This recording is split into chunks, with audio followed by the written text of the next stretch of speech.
Okay. I think I'm live. All right. Give me just a second. Okay.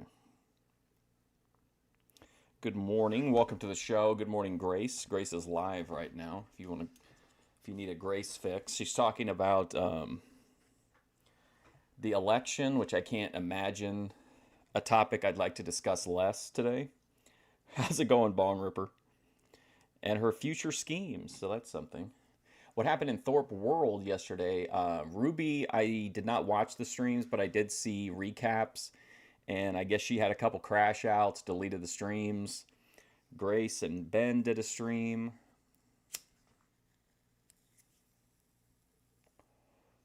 Exciting stuff. OPC Don in the Discord was upset yesterday about people.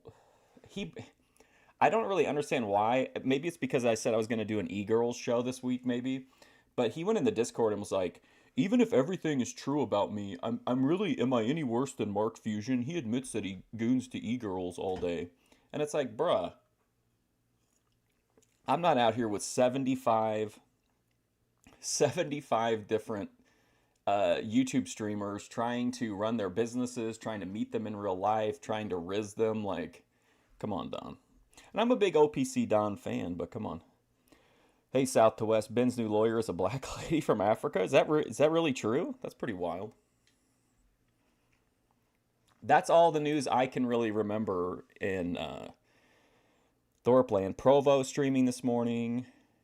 I don't think I saw anybody else streaming. I'd be interested to see those Ruby streams. I don't really know what happened. I didn't get any context as to like why she crashed out or what happened, but how's it going, Ed? Well, today I just wanted to do anything politics related. So I've got a couple Cape Verde. I've got a couple of UFO things I've been kind of holding on to. One of them is an interview from the National Archives with W. Glenn Dennis from 1990, which I think is really interesting. And then I've got a documentary, not a short documentary, it's like an hour long, I think, but it's about a guy who's had lifelong, intimate encounters with extraterrestrials. So it won't be like a super long stream, but it'll be some, if you're tired of politics and you're more interested in alien sex or old guys talking about aliens, this is going to be this is the place to be.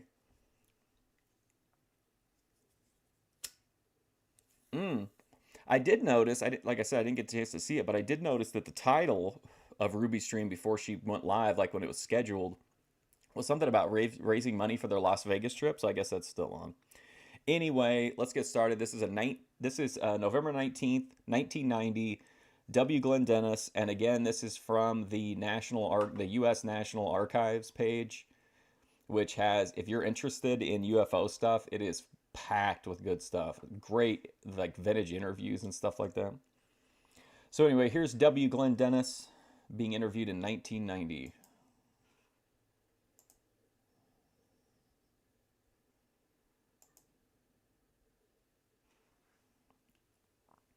Yeah. By what they've read and seen since, describing essentially what they remember. Yeah. It's just a nice part of the world. It really is. Yeah. Everybody's so helpful. Hang on now. Let's see how our Tinker Toys are. I'm going to turn the subtitles on. I know they suck a lot of the time and they're not like accurate, but this interview, the audio is a little low. So I just want to give it'll at least give like a little bit of help. All put together here. Have we got any kind of an audio now? Yeah, if you just want to give me a little bit of... Glenn, would you just say a couple things? Okay, first of all, the phone was ringing, right? Okay, the way I became involved in this was started out in the after... You think the UFO people are insane? I don't really believe in it, but I'm not like adamantly against it. I don't really believe in a lot of like supernatural stuff, but I really like to like look into it and like I think it's fun to discuss. So I'm not like one of those people who's like really passionately against it, but I don't personally believe it. Early afternoon, around probably 1:30 in the afternoon, and I received a telephone. And honestly, it's kind of like irrelevant to me, really, because if anybody could reach us, they would be here. They would have. I mean, you could say whatever, they just came to observe or whatever, but I don't think they would do that. I think if you have the tech to get here from how far away you'd have to get, you wouldn't come here just to, to pop in completely unnoticed. Roswell is fascinating. The forest incident in the UK in 1980. I'll have to check that out. Yeah, exactly, Richard Ramirez. Like, it's not even a conversation we can really have and have any. Our brains, I don't really think, can even comprehend it. Like, it's so far away. Like, it's just crazy. Like, it's space to me. Like, the realities of space, in my opinion, are like really mind blowing. It's hard to like wrap your mind around how big everything is and how long it would take somebody to get here. Call from the mortuary officer out at the. So I guess it's like I guess a better way to put it is that they're I'm not saying that there's no life anywhere, but I don't think that in my lifetime or in the foreseeable future there will be like any. I just think it's impossible to interact with extraterrestrials at this point in our development. Walker. And I don't think, based on how we've been doing lately, that we're that we're gonna push that through. Air Force Base, Army Airfield Base, and he was inquiring about. It's like 15 years to Jupiter, and those are like the short distances. Like, imagine the like multi-generational journeys that you would have to make if you even had the tech to make it happen. Like, you think a lot of, yes, I agree for sure, south to west. I think a lot of it is explainable. We just don't know. The stuff that we see is explainable. We just don't, we just don't have access to the information. What would be the smallest possible casket that we could get that would be hermetically sealed? And at that time, I know that we had used like the 4 feet and caskets. We had used those before, but I thought they also made them in a 3/6. I am kind of biased, though. I feel like people who gave these type of interviews before the internet, I almost like trust them a little bit more, because I feel like everybody on the internet, a lot of people are like clout chasing or just trying to get like a little bit of fame out of it or a viral clip, and like these people just took time out of their day to come down and tell their stories, like not even knowing if anyone would even take them seriously or even watch. So, but he wanted to know if we had any in stock, and I said no. But if I can make a call to Amarillo, I can have him in, by 7 o'clock the next morning on a truck. So he said, "I'll get back to you," and that was the first contact that I had with the base. And then what? Then he called back. Probably 40. Oh, for sure. I'm not. I guess maybe I wasn't clear. Like, I don't mean like literally believe them, but I think just like in general, like I tend to like want to believe people pre-internet more, just because it's like, you know what I mean? Look at all the LARPers on the internet. Oh yeah, my God, it's insane. Like, I don't believe I don't believe the people, but I don't know. There's just something. Oh no, shit. It's just something about people that like would tell these stories. Like, I don't know. They just seemed like they were really concerned about what happened versus like, can I get a movie deal or something? 5 minutes or so later. And he said, "I need to ask you some more questions." He said, "In case something like this should happen," he said, we need to know what the preparation, what your preparations are for the bodies that had been laying out in the elements, And he said, "We need to know also what if your treatments of the body." I'm here and I'm listening and I'm looking at chat, but I spilt a little bit of weed, so I'm trying to clean that up discreetly. Are the remains what?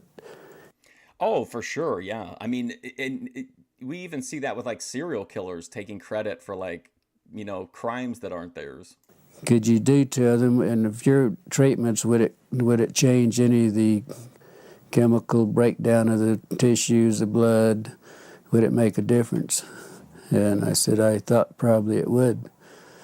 And I said, of course, he knew exactly how we would treat those bodies because we have an outline from them and what we really have to do. I think he already at that point knew exactly what we would have to do. Did he disclose to you what he had? No, I told him. I said, if you have a problem, if you want, if you have something you don't really know what to do about it, let me come out, and I'll, try to help you do whatever you want to do.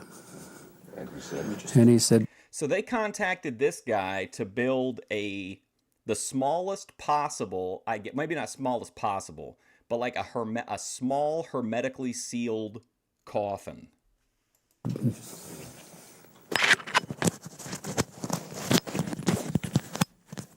okay. and he said, no, he said, Let's that, just back up just a minute there. Let's start again with, you were saying you told him.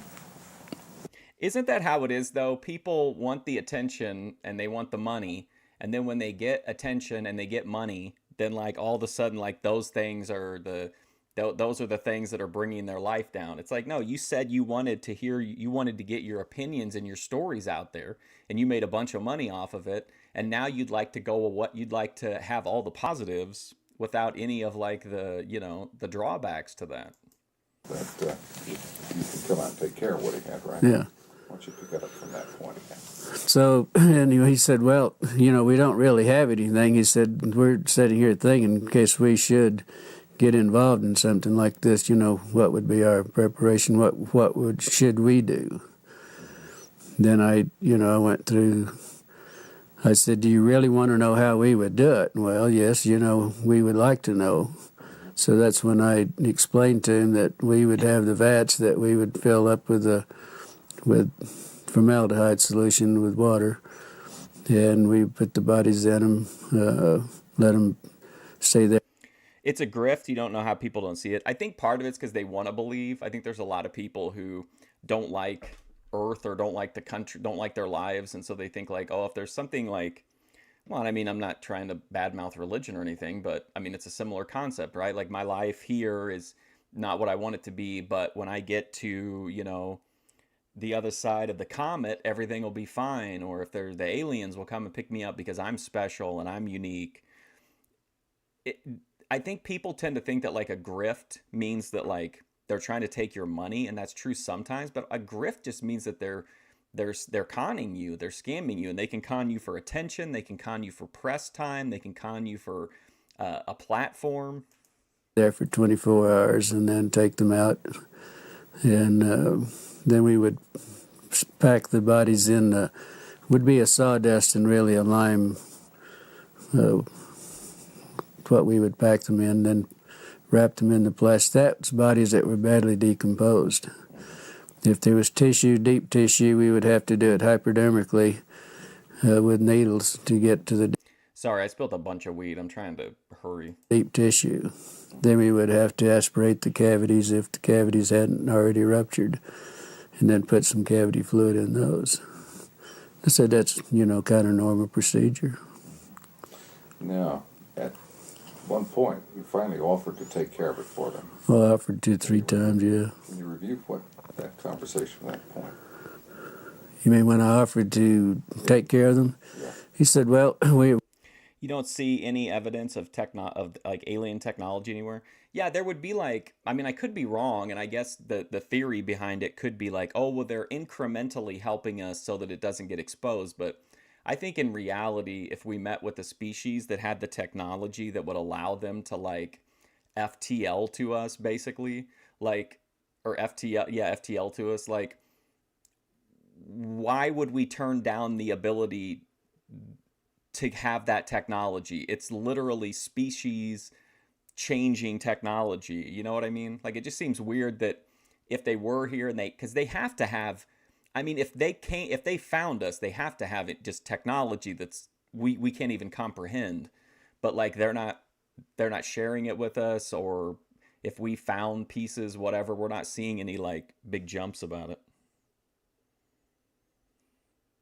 You don't think everyone is lying? I agree with you there 100%. I think that you have people who genuinely believe it because they saw something or they experienced something that they can't explain. I think there are people who are mentally ill. I think there are people who are lonely and dissatisfied with their lives, who create a fantasy in their head and then they start to live that fantasy. You know what I mean? Like, I feel like there are a lot of people who are not telling the truth, but who aren't being like intentionally deceptive. We don't really, right at this time, we don't really need your assistant, but he said, But I also think that the majority of the things, though, I think are people being either intentionally deceptive or who are ignoring obvious things in favor of like keeping it going. in case something like this should happen, then he said we would be prepared and we would know what to do. Then we got back onto the subject of maybe not damaging any of the chemicals, compounds or anything with the bodies, or tissues, whatever, because and they wanted, how would you pick bodies up like that, and what would you do not to? I think what like subconsciously makes me more open to this guy than say maybe the guy from Ancient Aliens or whatever is that this guy seems normal. He seems like a regular person, which makes me like subconsciously kind of be like, well, why is this guy lying? But then at the end of the day, I don't know anything about this guy. I don't know his background. I don't know what he did like before this. So I'm just like, oh, this is a kind old man. I want to believe him. To contaminate any of it. Didn't this begin to seem a little strange to you at that point?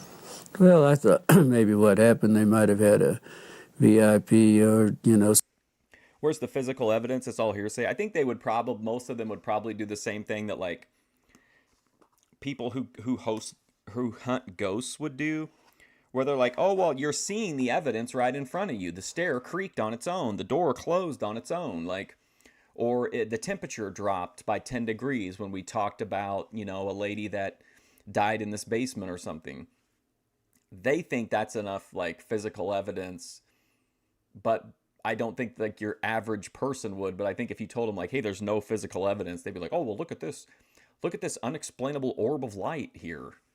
But entering into the era of like quality AI, forget about it. Like, it to me, the world is already drastically shifting if you try to interact with like normal people on social media, because they believe everything that's AI is real. But it's going to be, and I'm like, this election is crazy enough. Imagine what's going to be like in 4 years when absolutely anybody can make hyper realistic deep fakes out of like on like a Facebook app or like a Facebook page kind of app. It's going to be crazy. The alien probed me on its own. Why would anyone assume any of the others are telling the truth? It's wishful thinking, yeah. Probably just want to believe, or like are interested in it, and people who spend time in it, maybe people assume that they're believers. I don't know. Plus, if you're not taking it seriously, it's kind of neat. I mean, I would go on like a UFO stakeout or something, or like a ghost hunt, or something like that. Even though I don't believe in it, like I think it would be fun to be in that like sphere, I guess.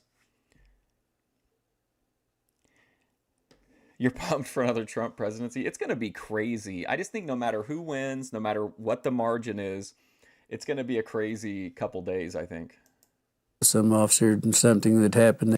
I was going to take tomorrow off, but I think there might be a lot of people looking for like looking for somewhere to park for a while and not think about what just happened, like whether their candidates won or lost or whatever.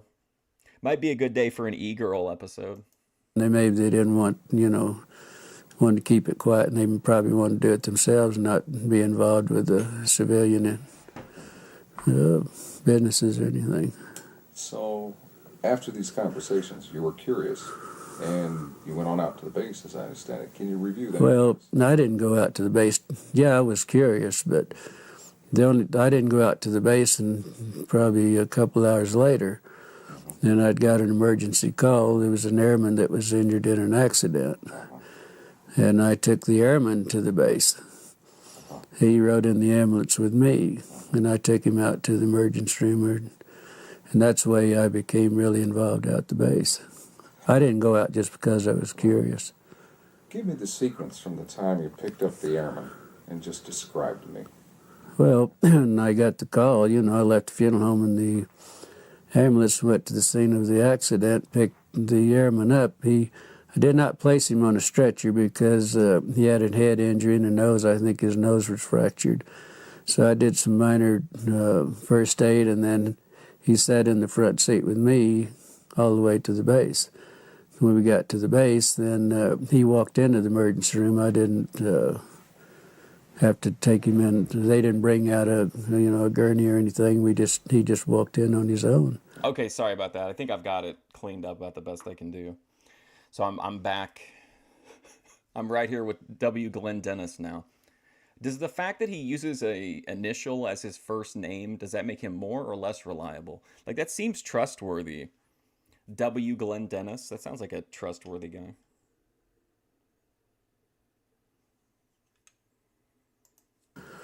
Then I never did see him after that. Then I had this friend that I wanted to talk to and see. This is a lieutenant nurse that I knew quite well.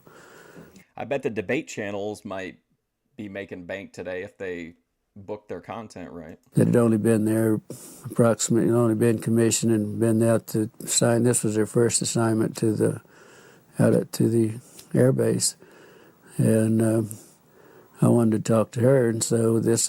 You've been asking Ben to discuss the election for like months now. He'll discuss it. I would think they'll have to discuss it today. There's just not any evidence for you to not be a skeptic. Yeah, I mean, to me, there's absolutely zero evidence. Like, I've never seen anything that I was like, oh, maybe whatever. And I'm like kind of conspiratorial minded, so like I kind of, even though I don't believe in it, like I'm still open to it. I was going down the hall, and first thing, the lieutenant that I wanted to see was coming out of one room, going across the hall to the other. And she noticed it was me. She said, "How did you get in here, and what are you doing in here?" And she said, "You better get out in a hurry." She said, "You're going to get in a lot of trouble." She said, "Would you please leave and get out of here in a hurry?" And then I turned around, and she went on into the other room. Then in about the time I turned around, there was another officer said, "Hey, wait a minute." And I said, "Looks like you had a crash." He said, "I see there's some." Hey, Stephen David, you forgot to vote. Hey, by any chance, were you in Ruby's stream yesterday? I heard she had like 2 kind of crash outs, but there's so many claims they can't all be lying. Yeah, absolutely they can be. In the ambulance. I mean, if that's the logic of saying like, oh, a lot of people believe this, it must be true, then every religion is true, every crazy conspiracy theory is true. Says out there, I see a lot of wrecking. I said, "Where was the crash?" And he said, "There wasn't any crash." And he said, "Just wait a minute." And then he said, "Wait a minute." And I, stood there for a minute. He turned around, and evidently he must have waited for somebody else to come out because there was another officer coming out. He said, "This man says there was a crash out at the base." He said he was inquiring about our crash. And this was when I encountered, he was a red-headed officer, and very nasty, very rough. He said, "You did not see any crash." This guy was a nasty redhead. You've been staying that same thing, Stephen David. Yeah, I mean, after she banned me, I was like, well, clearly she doesn't want me in there. But then somebody was saying that she had a big emotional crash out and deleted the stream and then came back. And then I don't know how long she streamed for, but I guess she deleted it again. I don't know what the hell's going on. There was not any crash.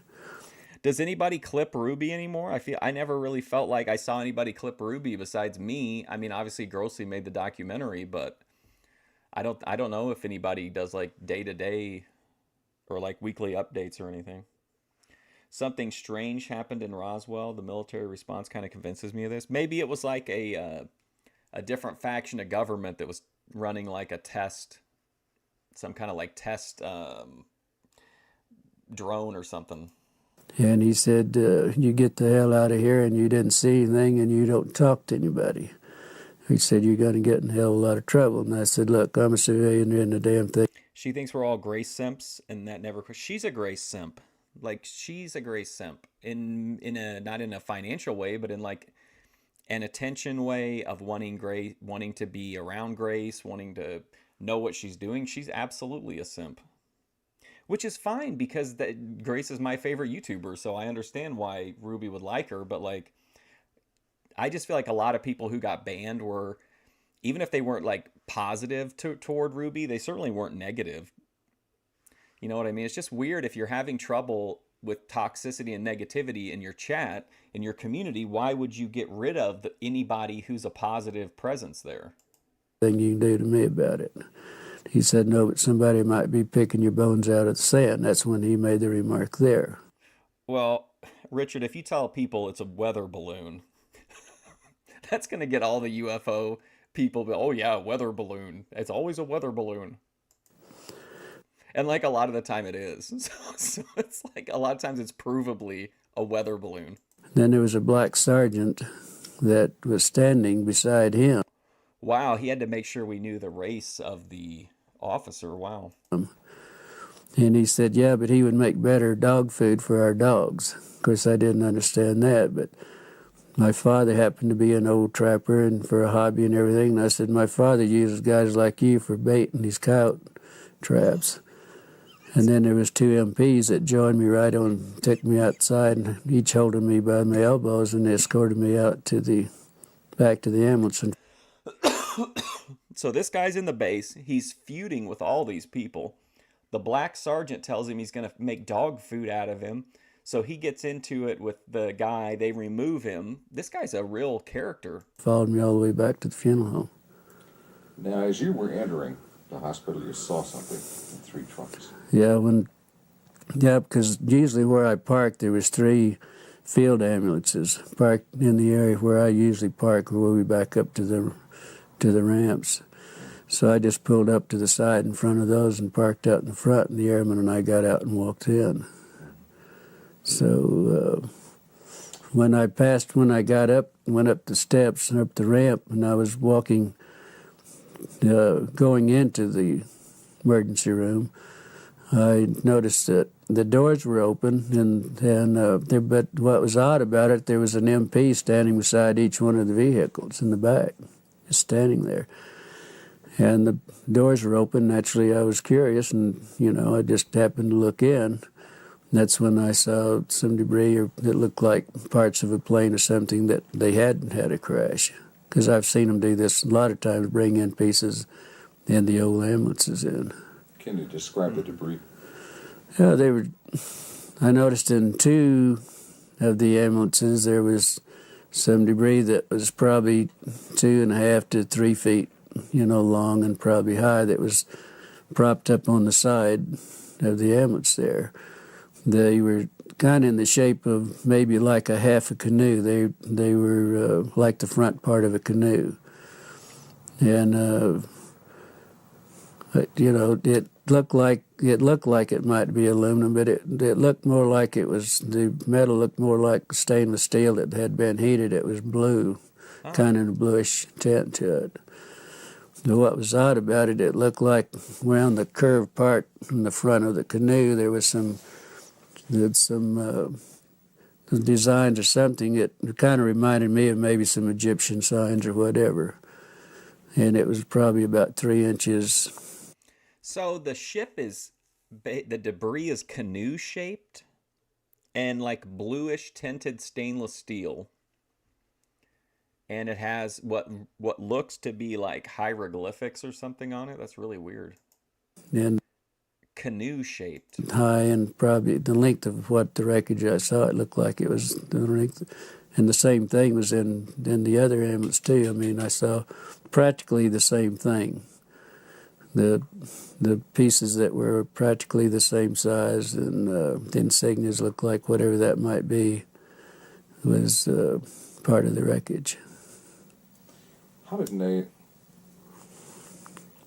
friend feel about what she saw? Well, I didn't know really till the next day. And I called out. I kept trying to get a hold of her because naturally I was curious and I wanted to know what was going on. And so I called out the next day, and then probably around 11:30, she said, "I know you've been trying to You think this guy's trying to pitch a sci-fi script? get a hold of me, but I haven't been available." And she said, "Why don't you meet me at the officers club? If you have time, meet at the officers club, and we'll have lunch. And I want to talk to you." And the funeral home we had at that time, we had some of the businesses there had an associate membership to the And office. I mean, like, sorry, not to be like overly obvious or anything, but if the government is suppressing the truth about UFOs and alien life and all that kind of stuff, why is there a massive archive of all these people telling their stories available, like, in the National Archive? Like, what's the, you know what I mean? Like, if this guy has this breakthrough stuff, and I guess the argument could be that, oh, well, they're putting it out in the open because you'll say, oh, it's out in the open, so it can't be true. You know what I mean? But I don't see the logic in the government promoting stuff like this that's like actively trying to, if they felt like they were being exposed, I don't know why they would, put it all on, remaster it and put it all in the archive. Officers Club. And our funeral home had that membership and also had a card to identify myself and what business that I was, associated with. So I had no problem. One time I'd go to base, all I had to do, a lot of times if it was in the evening, I'd have to stop and sign a visitor's and get a visitor's pass and then turn it in when I left. But there was no problem going out there. So I went on out and met her. Beg your pardon? Tell me about lunch. Well, we, both ordered. I'm not sure, remember what we ordered, but it was just a light lunch. But she was so upset. She looked like she was, in shock is what she really talked like and looked like. And she said, I said, well, I was just curious. The only reason I want to talk to you, I was curious on what happened. And she said, well, you won't believe it. And she says, I don't believe it either. But she said, I got in a lot of trouble on this thing. I'm not real sure about this. But she said, Do these people have any idea how far away the closest system is to ours? I guarantee you this guy has no idea. I just no idea about that. Then she pulled out of a little purse or little... It sounds like he had a weird encounter with the government. They wanted him to build a small coffin after a plane crash, or after some kind of a craft crashed. He seemed like he had a pretty much negative experience dealing with them all the way around. So I don't know. He doesn't seem like he has a big reason to lie, but it seems like his attitude is like subtly shifting over the course of the interview. Pocketbook, whatever she had there, she gave me a little diagram that she had drawn some figures of some. You don't think these people are claiming they're from space? Who? Are you saying you don't think that this guy's claim that, like, he's not claiming that the ship that he saw was alien?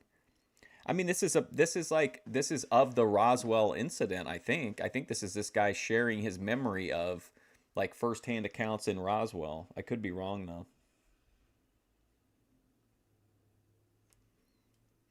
Well, this is going to sound really wild, but I go down some real rabbit holes, especially if I can find, like, an author that I like. And I don't remember her name, but somebody wrote a book about Bigfoot. And it basically said that the reason that we can never see him, like, that it's hard to see him and that there's never any, like, physical evidence of why he's there is very simple, and that's because Bigfoot travels via portal. So whenever he hears a human or something, the portal opens and he walks through it, and that's it. Like, it was an entire book about how Bigfoot uses portals to conceal his identity. So even within, like, some of these communities that have these wild ideas, there are even within those groups, subgroups that have even wilder ideas, and it just keeps going, it keeps spiraling into crazier stuff. But what's his name? Bigfoot using a portal, though, I just thought was one of the wildest things. Some arms and face and so on. She told me that this is what, was what was in those, that it was a crash.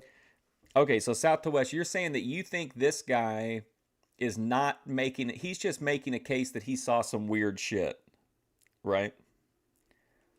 Crash. It wasn't an airplane, but they didn't know what it was at that time. These were bodies. Yeah, but she said we have three bodies, that there was three bodies. So what's the deal then from what's his perspective then, I wonder, on, because he did make a point to say that they wanted like small coffins that could be hermetically sealed. So did they send up like did they send little people in the experimental vessel? She said two of them were very mutilated. One looked like it might have walked out, or that it, might have lived a little while. And she explained they were like 3.5 feet to 4 feet tall. Okay, 3.5 to 4 feet tall. How tall do you have to be considered like a little person? Does anybody know?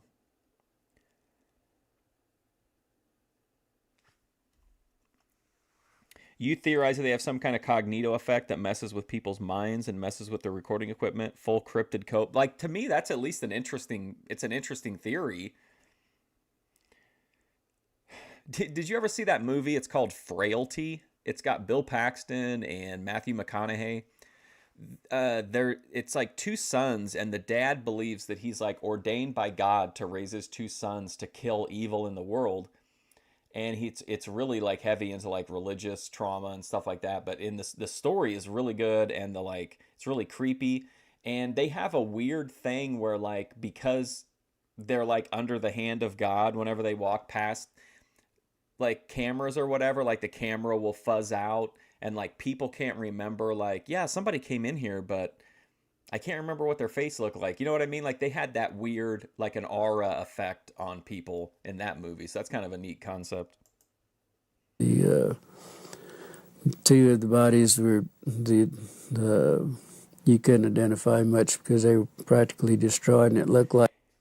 Annie Jacobson wrote a book about Roswell and argued it was a Soviet psyop. I'll have to check that out. That's believable to me. What do you think about that, Richard? Do you think it could be it could have been a commie plot? Like maybe that they might have been. Well, yeah, Richard, there's nothing to back up any of this other than, the theory that I think is probably most true, which is that this is all just experimental crafts from different agencies, whatever. And a predatory animal or something might have been doing some damage on the bodies too. How did she describe their head and their hands? Well, she said the head, and then the little drawings that I had, the way she. I thought they were going to say whenever they opened up the craft, there was like a guy and his daughter living in the UFO. Explained it in the way she drew it, that the heads were somewhat larger than a human heads. The hands were long, no thumbs. It was just the long, very delicate fingers at the end on the underside at the tip of each fingers was a pad-like, maybe a little pad, but it looked like the skin had maybe little suction, like the little suction cups on those. On the Okay, South to West, I think we can officially move this guy over into he thinks it's aliens. Once you get to like the sucker cups on the hands, I think we gotta move him over. No fingernails on the hands. They were rolling cigarettes in the UFO, yeah. Head, the lips were very just a long, narrow, more or less, not. One of them was always reclined. Full lips like we would have in most of our people, but very fine lined, very fine lips. There was no teeth. That was the inside of the mouth. It was kind of like a real a gums. Maybe it was. She said to explain it. It was almost as hard as if it was rawhide. Maybe at that. The ear. Do you think if he did have an alien, access to an alien, do you think he like tried to see what it had downstairs. Ears. There was only two small orifices on each side of the head with looked like a couple of small lobes that might, some way that might cover both of those. But there was not a protruding ear. And also that the nose, there was... So they just had like, their ears were just like, somebody took like a ice pick and gave them like a quick like hole. That's it. That's all they have for ears. only two small orifices in the nose. There was really no nose that was convex. It was all just flush with the face. Was she emotional about all this? Very much so. Very emotional. She would have to stop and drink water. Do you remember when NASA issued a statement and said that based on whatever they had kind of, and again, it wasn't like, this wasn't evidence based, it was just like a fun thing NASA does sometimes, or like speculating about aliens or whatever. And there was a segment of it that addressed the fact that if they do exist, that we probably cannot mate with them, at least not in like a traditional way, even for recreational purposes, let alone breeding. Every once in a while, and also she never touched a meal. All the time we were talking in an hour and a half that we were there, she never touched her meal. Any other demonstrations of emotion? Indications of how she was upset? Well, just, every once in a while she'd go like this, and wringing her hands. And Hey, South to West, do you know offhand what year was Roswell? Was that in the 60s? she said it was the most horror. I've never been so horrified in my life. I've never seen anything so gruesome in my life. I've never smelt anything that smelt worse in my life. And she told me that when I saw her, she was leaving the room to go to the bathroom because she was deathly ill and was going to throw up. Man, she saw that UFO and it gave her the diarrhea. I bet there are people here who are open to the idea of it, but I don't know that this guy, I mean, the kindly old man routine that kind of softened me. Wow, 1947? Okay. So this was in 1990. So quite a bit of time passed. Wow. 43 years? Did she recognize any of the doctors by the examining the body? She told me. So that's kind of interesting. Imagine trying to talk about something that happened to you 43 years ago. I thought it was in the 60s. But like 43 years, man, like if I went back 40, I mean, a lot of you wouldn't even be alive. Like you're like, some of you are like half that time of age, but like trying to remember 43 years ago just seems like, I don't know, maybe when I'm in my 60s, I'll remember like I'll be able to remember still like a lot of details about my 20s, but that seems like a long ass time to remember something. Like, look at the look he's giving the camera here. He's not entirely trustworthy.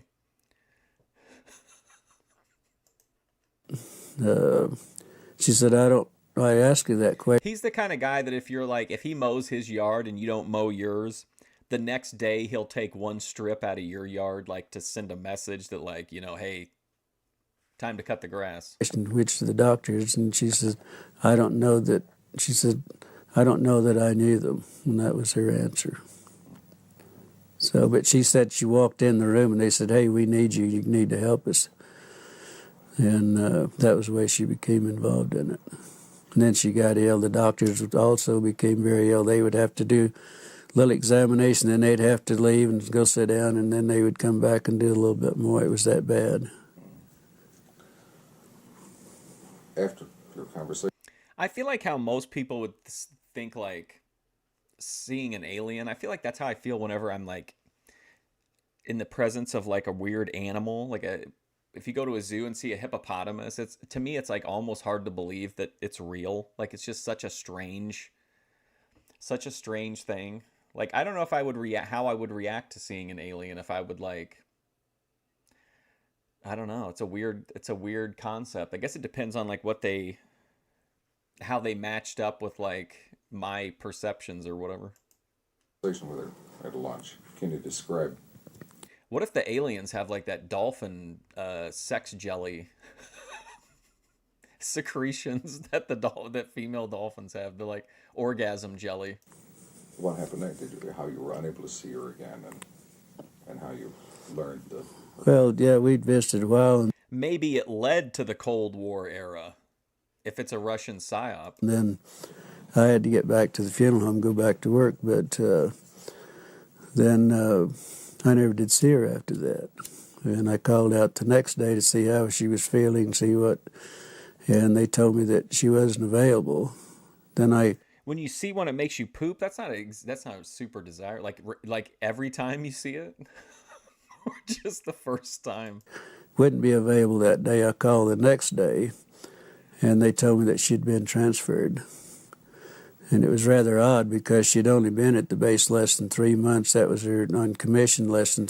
To be fair, though, on the memory thing, I feel like if you even thought that you legitimately saw an alien or an alien spaceship, that would probably stick with you. 3 months, and that was her first assignment.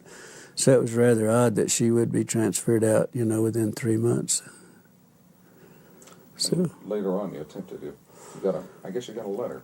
then about 2 weeks. How long after the aliens land and they come out and, they're like, okay, mankind now knows we're not alone. How long would it take OPC Don to try to convince one of the, like, weaker members of the alien tribe to stream with him? Probably 2 weeks, at least 2 weeks. Could have been a little longer, but I know it was at least 2 weeks. I got a letter addressed to me at Glendennis at the Ballard Funeral. There was another really interesting UFO in Kecksburg, Pennsylvania in the 1960s. I have to check it out. I had a really neat story. A friend of mine from Sweden is big into UFOs, and he's done some reality shows over there about them. Well, reality shows. But, like, he had a story about some, like, really weird, that, like, Sweden has a ton of UFO stories, and that they're really, really weird. And I read one about, like, these little, like, aliens that traveled in these tiny little boxes, like just little bitty boxes, and there were like dozens of them at a time. People would see them like flying around and shit. It was such a weird story, like like a kid's building block. That's like how big the boxes were. That's so crazy to think about. Home with she didn't sign. It didn't have any returned address or anything on it, but inside of the letter, there was just a note. She said, "I don't have time to write. I will write later. This is my APO number," and that was the extent of it. So then I wrote back to her. Oh, no shit. There's an Unsolved Mysteries episode. I'll have to check it out. IKEA spacecraft. Yeah, pretty much. Like, it was I'll find it. My friend actually did like a reading for me. I did a UFO. I spoke at a UFO thing one time, and he recorded me like a little mini video. It's just a few minutes long, but it was retelling that story because I was so fascinated by it. I'll see if I can find it. And asking her more or less how she was feeling and why the sudden transfer, and then I hoped that she wasn't in any trouble. It was just a short note. I really didn't go into a lot of detail or anything. Then probably 3 weeks or probably a month after that, then I got the letter that I had mailed to her. It was returned. It was stamped return, and also it's in red printing it said deceased. And that's the last time I ever heard anything about it. Then, then I went out to the base. They need to let me crawl. Well, he's dead now, right? There's no way he's still alive. This was 34 years ago. That would, oh shit. Yeah, that'd put him he'd be like 120 years old or something. A few days later, and I was talking to one of the nurses, and I said, whatever happened to the lieutenant? And she said, well, the rumor is that we heard that she was killed with 5 other nurses in a training mission in a plane crash. And that was it. Okay. So he's saying that the official story that he was told was that some nurses had passed away. How tall were the people in the thing? 3.5 to 4 feet tall? I mean, that's not a common height, right? 4 feet tall? I wouldn't think so. But if they were doing a test flight for like an experimental craft, then maybe they would have to find specialized pilots or whatever. So I don't know. I'm confused about the height thing is what's throwing me off here. No indication where. Well, it was in London, England. She said in the note that she sent me that she was in London, stationed in London. Pygmy nurses. I'm just picturing this. Remember, he was so mad at that black sergeant. I can just picture the black sergeant being like, this old guy is such an asshole. We just lost 5 pygmy nurses in this experimental spacecraft crash, and this old man's worried about suction cupped hand aliens. And that was it. That's the last time I ever heard. Do you believe that she's dead? No, I don't think so. After all that's happening and after, threatening me and everything, I doubt very seriously that she was. I would hope not. What would you like to say to her if she happened to see this? Well, if she happened to just see it, if she feels like if she wants to talk, if she feels like I would like to hear from her, yes. See what's been going on in her life and why she wasn't able to contact me. If she, feels like it.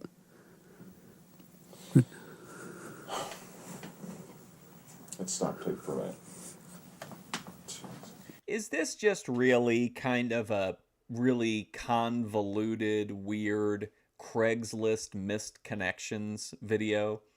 This guy met this woman. He was, pussy whipped on site. He's been thinking about her for 43 years. They have this one shared delusion, and if he can only find her, then he can finally wet his beak. Okay. Now, the sheriff told your father you were in trouble. Okay, what happened there? Then the next day after I was there, when I had the problem with the officer and the black man, I was told my father... He did it again. He's like obsessed with the fact that this sergeant was black. He keeps talking about it over and over again. Was contacted by our sheriff, George Wilcox. I think you could make a fun character out of like a UFO believer to make some fun videos, or if you wanted to whatever, just goof around. But like if this guy's really going home at night and like really believing and like obsessed with what happened 43 years ago, that's just a lot. Like if you're really, I don't know. I'm just that kind of, I like to look into all this stuff. I think it's really interesting. I want to learn and like read books and, read articles and whatever, watch documentaries. But like, I just feel like if you're really these people that get like so obsessed with it that they like, it becomes like their entire personality and their entire lifestyle. That's really weird to me. Some of the Bigfoot people seem like that's really easy to fall into for them. Which was a very close friend of my father's. They were very good friends. And he called to see if my father was home because he wanted to come out. Do you think that my interest in like cryptozoology and cryptids is why I'm so interested in like lolcows and IRL streamers? Because they're kind of like the human, like fringe cryptids kind of. Out and talk to my father. And he did so, and he told my father that there was a black sergeant. Oh my God, look, he did it again. He did it again. Every single time he has to remind us that this guy was black. Bigfoot, even gayer than aliens. We're for sure going to do Bigfoot episodes. I'm fascinated with some of the like really weird theories, but it's hard to find the right stuff because you have to navigate copyright. You have to navigate like, how are you going to show it? So Twitch is much better for doing a weird show like this, but like no one was interested in the Thorpes or anything or any of this shit over there. From the base that came to his office, was inquiring about who my parents were, my mother and my father, if I had any brothers or sisters, and all, wanting to know what my personal family. He's going to drop the N word any second now. It's just weird to me. I guess in your memory, you're probably going to remember that, yeah, this was maybe the if he's the one black guy, or he's like, the sergeant's black, and that surprised this guy for some reason, and you make note of it in the beginning, but I don't know why he keeps going back to it like over and over and over. I think he's like saying it. Who they were and where they were. George said that he knew I had some family, but he didn't know, where they were or anything else. So anyway, he told my father that he did contact my father, and he told my father that he thought I might be in some trouble.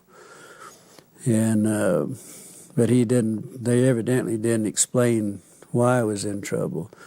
So, first thing my father did was get in his car and come to the funeral home. He said we had to talk because he and I were very close. We were real good friends. The best friend I ever had was my father. He said, I've got to talk. He said, if you're in trouble, he said, we've got to do something about it. And I said, I'm not in trouble. He said, well, you are. He said, George Wilcox told me that you were in a lot of trouble. And Well, when George Wilcox gets involved, shit. that you got involved in something that you had no business getting involved in. And that you could be in a lot of trouble. And I said, so I told my father the story, and he's the only man that I've ever told this story to until I talked to Stan Friedman and to you people, and that's it. Listen, that's the only guy I've ever told this story to, except for Stan Friedman and everyone present right now. And I may have told a few ladies when I was in the warm comfort of their embrace. Period.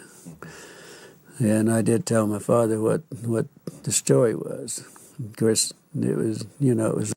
Well, Sheriff George Wilcox is clearly sweeping for the aliens. Unbelievable for him. But then he became very upset, and he wanted to go shoot a few people and all that because they did threaten my life. And Hold on, what did he say? He's going to go shoot people? What? And they so. That was the way my father heard about it, and that was the extent of my family. And he never would tell him who my brother. And I had a brother that was a fighter pilot during that time, and I had 3 sisters, and one of them was a nurse. But he would never Pygmy nurse? tell him anything, and so he didn't tell the sheriff or anybody else because the sheriff was supposed to call him back and give him the names and where they were at, and he wouldn't do it. Is this the family that shot Jesco White? Remember the dancing outlaw? He got into that shootout with his neighbors. Let's get back to your friend. Did she express an opinion as to what she thought these beings were? Did she think they came with it? Well, the only remark that she ever made was that. Hey, South to West, you seem like you might remember that. You remember Buford Puser, the that crazy fucking like vigilante that turned sheriff? I can't remember. Was it in Kentucky, I think, where he was at? It seems like it was in like Tennessee or Kentucky or something. They definitely weren't. And they made that series of movies back in the day, Walking Tall, and then they did a remake. And then they did sequels to the remake that starred Kevin Sorbo in that role. Humans. But I think Joe Don Baker played him in the first one, and then Bo Svensson, I think, played him in 2 or 3 of them. As we know humans, but they could be from another planet. Or the doctors were explaining this, that they couldn't be from our planet. They had to be an alien, or had to be something else, but not in our planet. She had a phrase she used to describe how they looked to her. You remember that? You were telling. He kind of had like some trolls in his town that he was always fighting with, and they killed his entire family and shot him and almost killed him. And he was like, "Fuck you!" and kept fighting with them. Like no matter what they did to him, he just would not break. He would like not give up at all. It was crazy. The movies are actually really good if you like old school. Like I love vigilante movies. And they're great vigilante movies. Even though he's a sheriff, he basically functions as a vigilante. Like little black Chinaman. Well, she said that, well. Do I have any info on Thorpe feuds with like Ava, Ruby, or Guy Lawrence? Not really. Not that I can think of besides the stuff that's like already out there. I'm behind on Ruby. I didn't watch her streams yesterday, but I guess she had some pretty wild streams. But whenever I was on Grace's channel, I didn't hear her talking about anybody. Well, I think they did say the other day something about like they were kind of just vaguely discussing how Ava and Ruby like don't really they believe they don't really have content without them, without the Thorpes. Ava and Ruby wouldn't have content, but then like the guy versions of them, like Lalo and Dalmatian Dog, like they don't have those same, like they're not making it about them. They're just interacting with the Thorpes. They were like comparing how the I think Grace called them half simps, like Lalo and Dalmatian Dog and OPC, like the difference between them and like Ruby and Ava. They did, yeah. I mean, she did the. I think how it worked was ZXV played it in on his channel. Grace restreamed his channel, and then Ruby struck ZXV over the audio. But then there is some audio. Then Grossly made a Ruby documentary that has some audio in it, but to my knowledge, it hasn't been like struck or taken down or anything.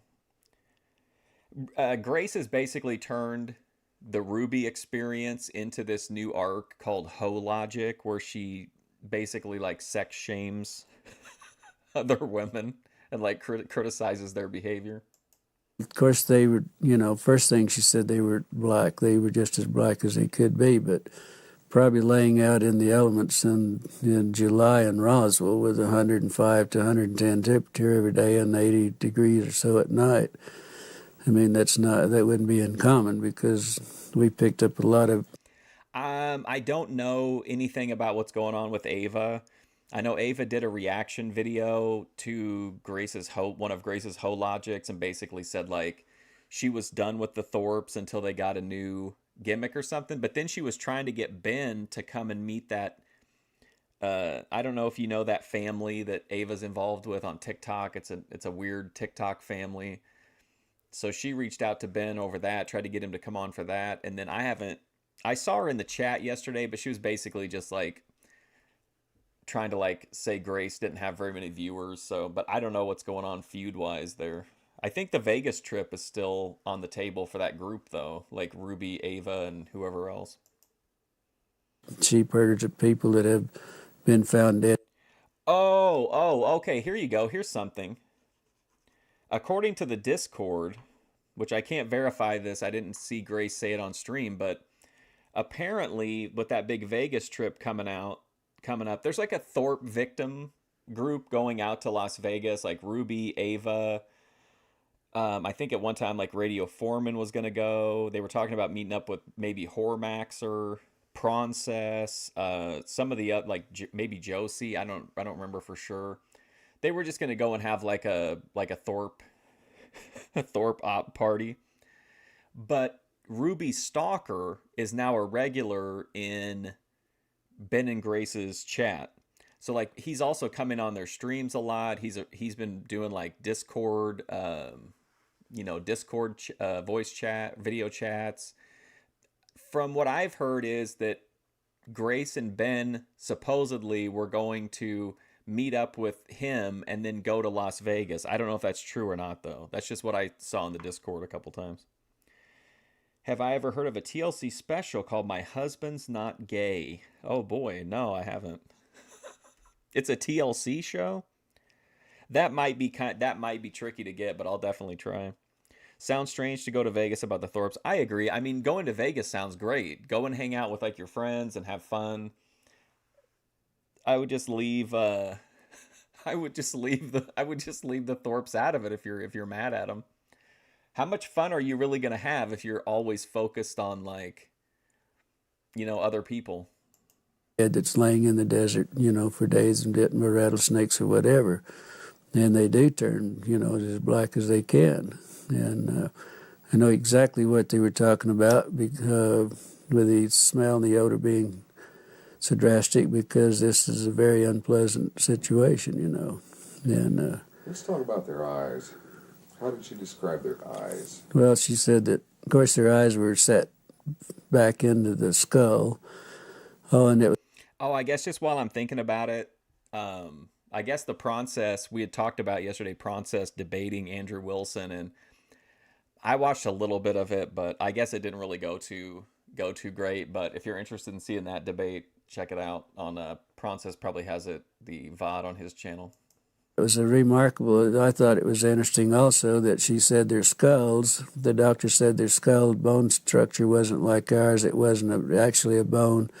It was probably When I tuned in, Process said to Andrew Wilson, the guy that he was debating, that he promised he would be better next time. a real heavy cartilage. It looked more or less like a newborn baby. The skull was very pliable. You could mash on the skull and it would, it would give. And so the bone structure, it wasn't, bones not like our bones, it was our skull and everything. What about the bones in the hands and arms?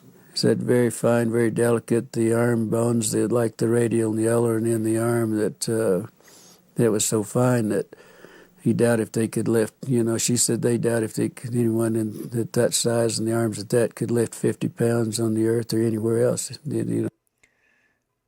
Well, clearly they could lift 50 pounds some places with with certain gravity levels.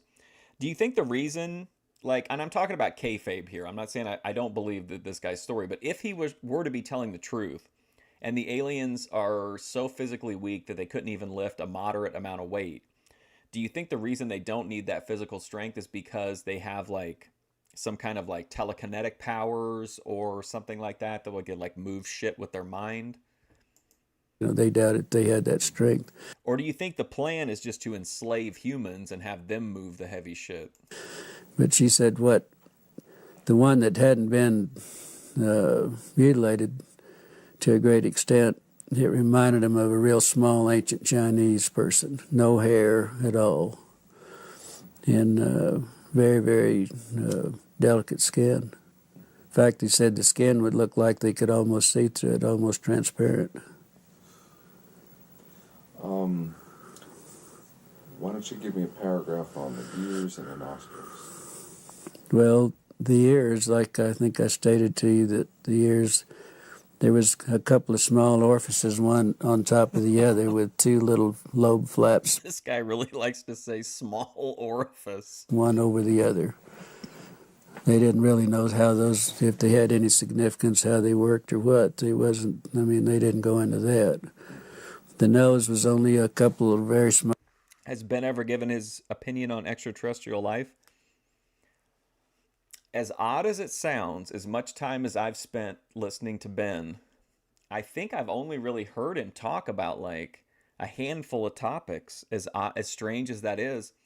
Like if I try to think of Ben's position on a lot of issues, I can't. I can remember like the main topics he talks about, but it doesn't seem like he doesn't really seem like he's interested in talking about like a broad section of topics. Small orifices, holes right there, just above the lip line. But it had, there wasn't anything covering it. And it was just like two small indentations there, and that was it. Said it was very unusual. Does anyone else, Don, Phil, do you have anything that you think You're we talking should about add? the hands. The hands. Yeah. Describe The, the hands. the hands, well, there was one hand. There was one hand that evidently that wasn't attached to the arm, and she said that where she got. Oh shoot! Speaking of the Thorpes again, what were they talking? Oh, so I'm always interested in like what the Thorpes do like when they're not on stream. And I talked to Ruby one time, and I don't know if she was in the chat here or if it was on her channel, but she said that whenever they were at a hotel or something, that the Thorpes pretty much just watched themselves or looked for coverage or people talking about them. But they also watched Family Feud, which I thought was interesting. And then Grace said on the stream yesterday that they really like that show Shark Tank. So that's kind of interesting. It's just like it's just a completely random thing. But how's it going, Laughing Cedar?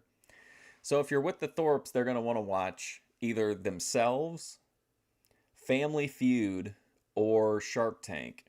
I feel like that's a reasonable lineup. Got sick and left the room was that this It sounds like a typical week of programming on this channel. doctor had the long forceps and picked the hand up and turned it over. And that's when they noticed that there wasn't any thumb. None of the bodies had any thumbs or anything. They were just long, very fine, uh, very delicate fingers, no fingernails. But right at the tip of each finger, it looked like there was a pad. And in this pad, it looked like it might have had very small they were like little suction cups, very minute suction cups. The doctors, that's the way he explained it, that was looking at it. Let's have tapes right now. Okay. We need to get the arm as well. Okay. Yes, Which the arm. goes with that. We need to go about the arm. Really? In the magazine we publish, and with the What's going on here? pads at the tips of the fingers. Maybe you can get it. Can you get a copy of them? I can send you a copy. I'd be happy to. It's amazing. It all fits together. That's the And they thing. would It not just have fits known together. about Obviously, they wouldn't know about your information. Yeah, well, see, I've never vice versa. discussed this with anyone. My father was the only person I really ever discussed this. I didn't discuss it at the funeral What about Stan? Remember? What a liar. or anything else. I never discussed it with any of my family, period. I never have until I met Stan Freeman 2 years ago. It's the first time I ever discussed it. Would you have an interest in some dubs of testimony that we get from other people here? I'd be happy to. Oh, I'd send love it you. to, yeah, but I'd love to. I'd like to have a tape of mine also, if you Sure, don't. absolutely. Of course you we know. can do that. Maybe we can send you two, one for each hand. Or My, something. my daughter said if I want a tape of this and I want to keep it, and I want it in the family. But We'll make you up.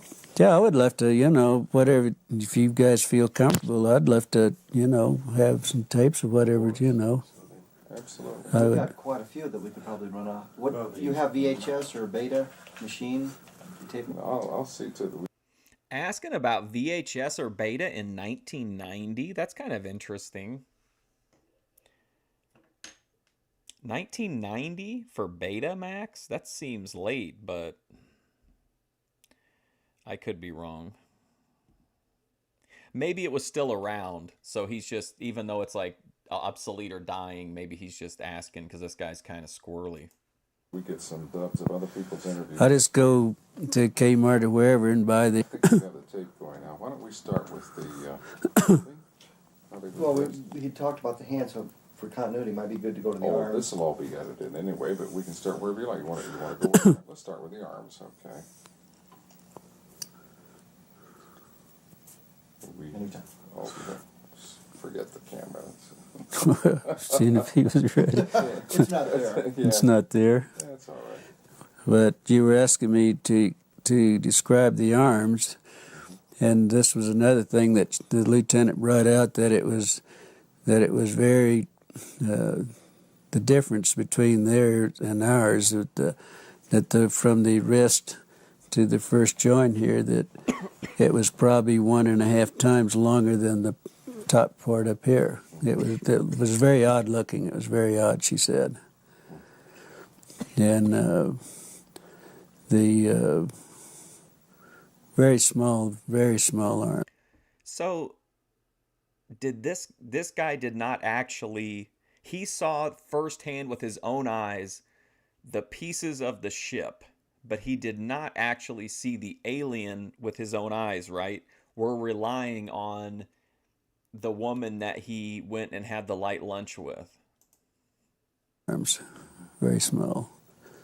Bone structure? Bone structure. Of course, I asked her about the bones because we were talking about the wrist bones and everything, and she said it was very similar to ours, but the bones were so small that their bones probably wasn't in the arms wasn't any larger than my finger. Wow. So Okay, now give me 2 or 3 sentences on how. You concluded they were shady shills of some sort.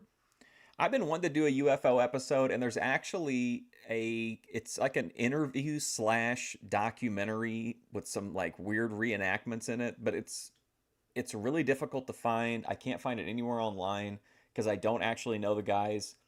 name, so I'm having to like approximate. But I feel like if it were out there readily, I would have found it just based off of like close searches. But I'm still looking for it. But I wanted to pair it up with this guy, but I found something that I could fill in behind. I'm sure I'll do multiple UFO episodes over time.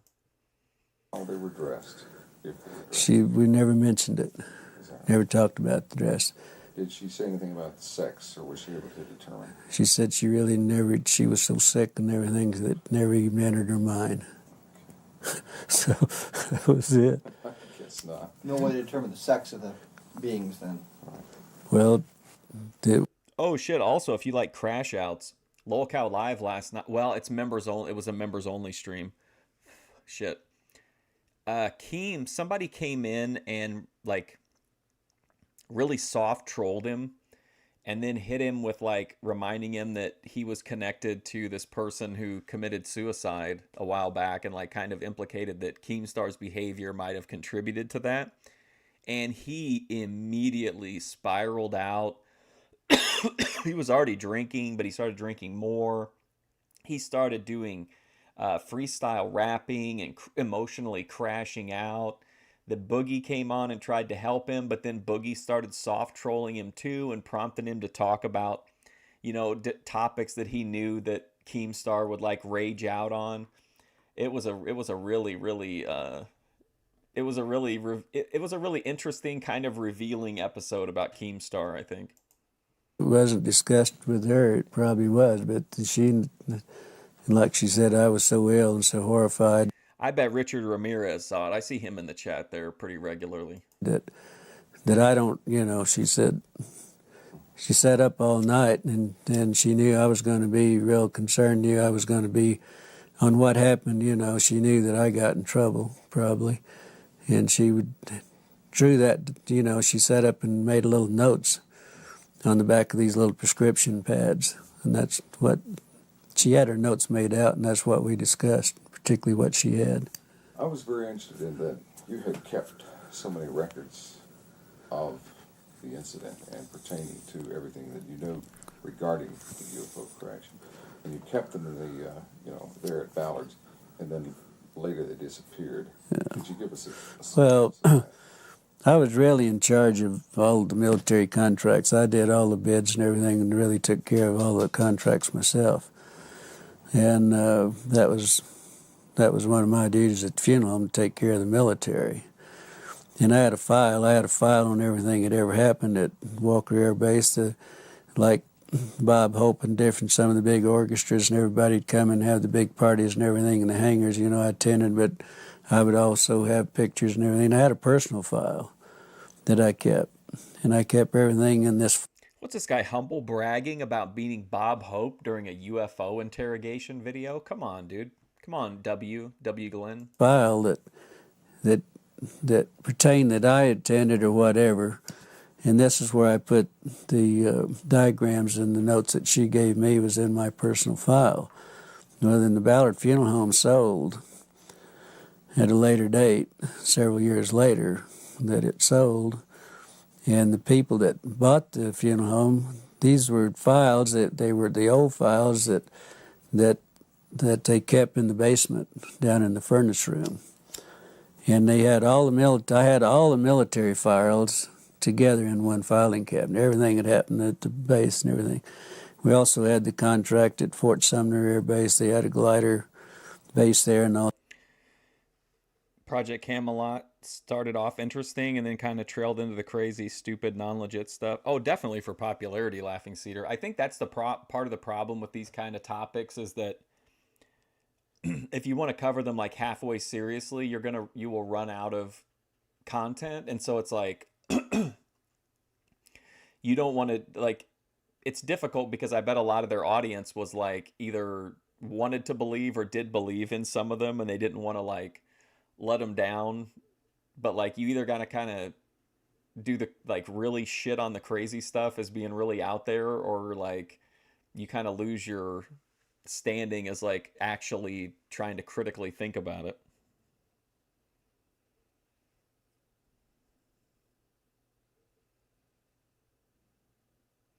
Oh wow, their interviews were a lot like this when they asked a lot of detailed questions. You could watch their face. Yeah, I love that. That's like one of my favorite things.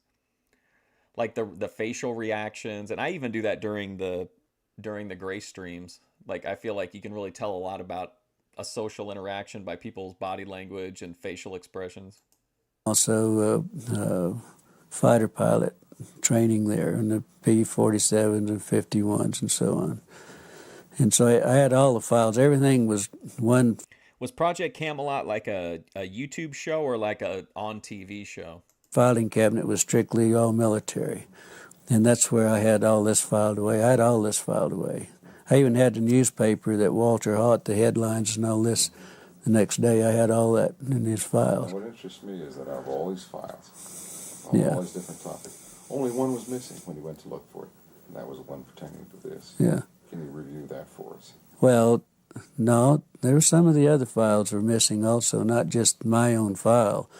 But my file was in the same that yeah, most all my file was gone. But there was also some files they had really actually had destroyed most of the files that were pertaining after certain years. They just gotten rid of them. And they told the manager of funeral home, that's the manager there, name Raymond Otero, also told me that he knew my file was there. Joe Lucas, that was manager at that time, knew my files were there. And he and I'd had some personal problems, and he said, get rid of his damn files. We don't want anything that reminds. This is a bit of a callback here, but I'm gonna loop back to when South to West was asking me if Ben had ever given his opinion on extraterrestrials. And I wonder if, like, I feel like people have for sure asked Ben questions like that, but I wonder if it's on stuff that he's not really interested in or he doesn't want to talk about. I think he would just dismiss it out of hand summarily and just not talk about it. You know what I mean? Seems like he'd just be like, are we living in a simulation? That's absurd. And then move on to the next topic. Remind us of him. And that's where the files went, really. There was some discussion about how to preserve the bodies, Right. dry ice and that sort of thing, and you kind of addressed Oh, well, where they got the ice and things.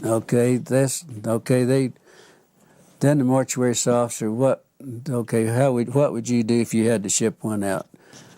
And but you couldn't do anything to it. I mean, that you couldn't, do any treatments or anything. What would you do?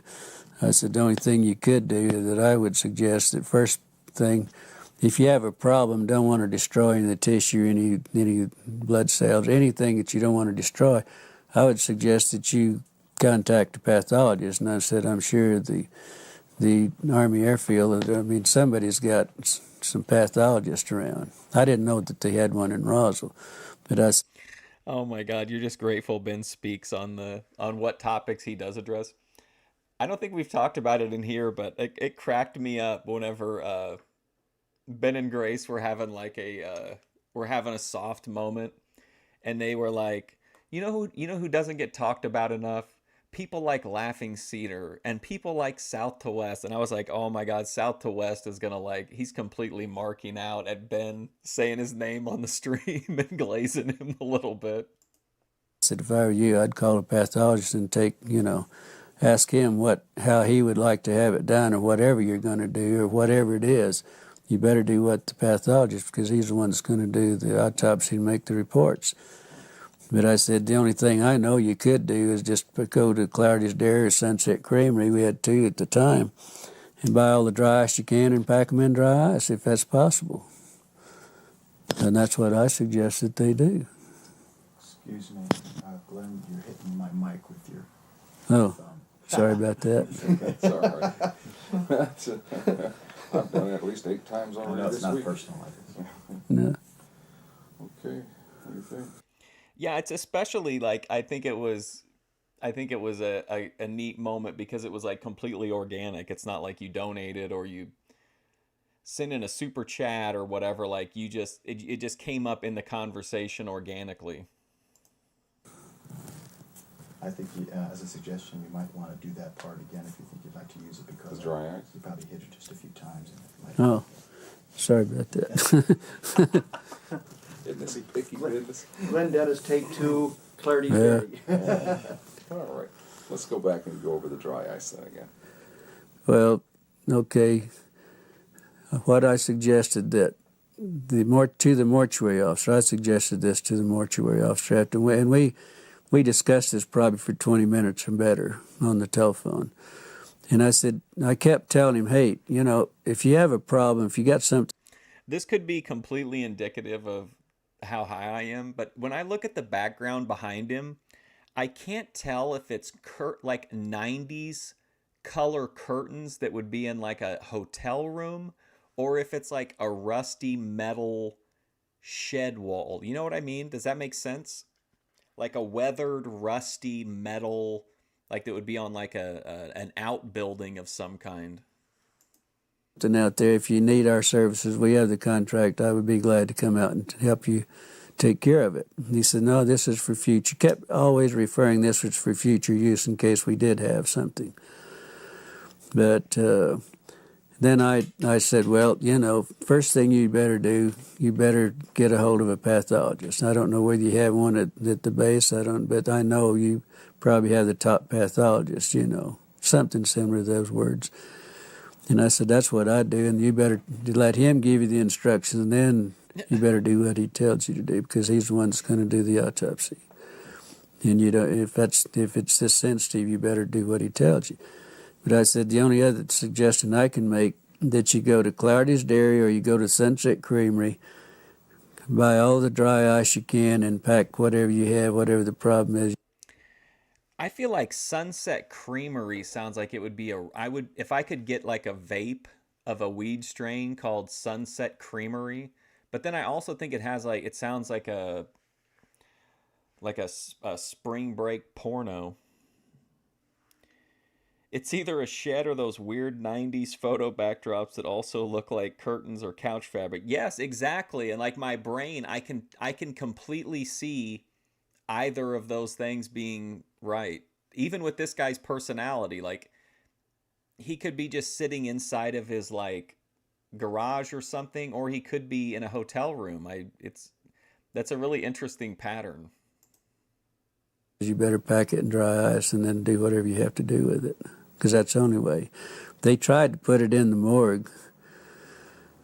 Out at the morgue, they had 2 refrigerated body compartments that we used to put them in, and then we would go out and get the bodies from there. But they always brought the airmen to us, but on the dependents and everything, we went out for them.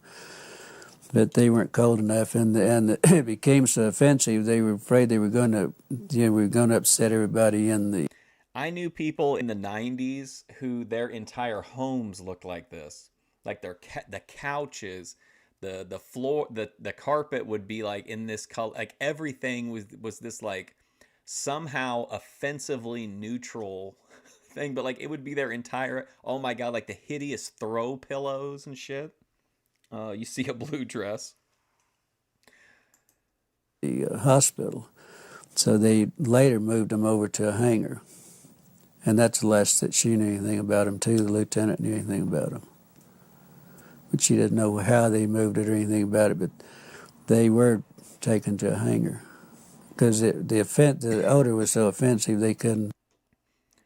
Like a lot of people think of the 90s and think like zebra stripe and neon and like 90s Miami vibe. But like it really, this is what the 90s looked like real in actuality. Like these like some like super bland but somehow like terrible at the same time.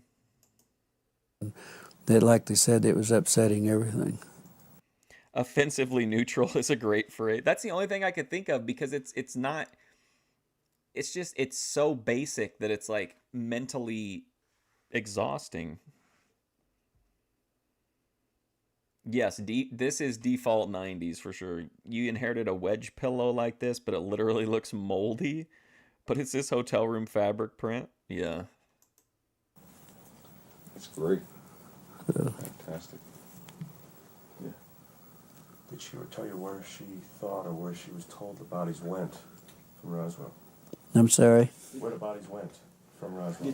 The moldy cheese pillow. Yeah, I'm assuming it's a hotel room. This is a really, really, really famous interview, believe it or not. I think it's like, yeah, 5.7 million views this has on the National Archives site.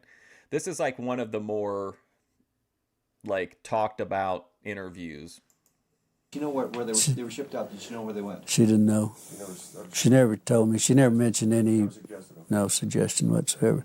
She just said that the last she heard they were in a hangar, and that's all she knows. And we Well, he said it was like their vibe was like stainless steel but blue tinted. I can almost there's a little bit of that in there somewhere. never discussed anything else. I guess if Imagine getting a hand job from an alien that has like suction cups on their hand. I don't know if that would be a detriment or a positive. that takes care of everything, would you like to watch it? Well, there's a portion of it just to get an idea. You don't need to watch the whole. Sure. Yeah, Oh, it is almost the anniversary. Well, that would have been neat. I was just like, I've been wanting to show this so bad. I didn't even think about that. Let's turn it around and watch it. Oh, in the recording. Okay, so that was the W. Glenn Dennis interview. Very moving, very powerful testimony. Richard Ramirez, clearly, reptilian Richard Ramirez, does not trust W. Glenn Dennis, thinks he's a complete liar.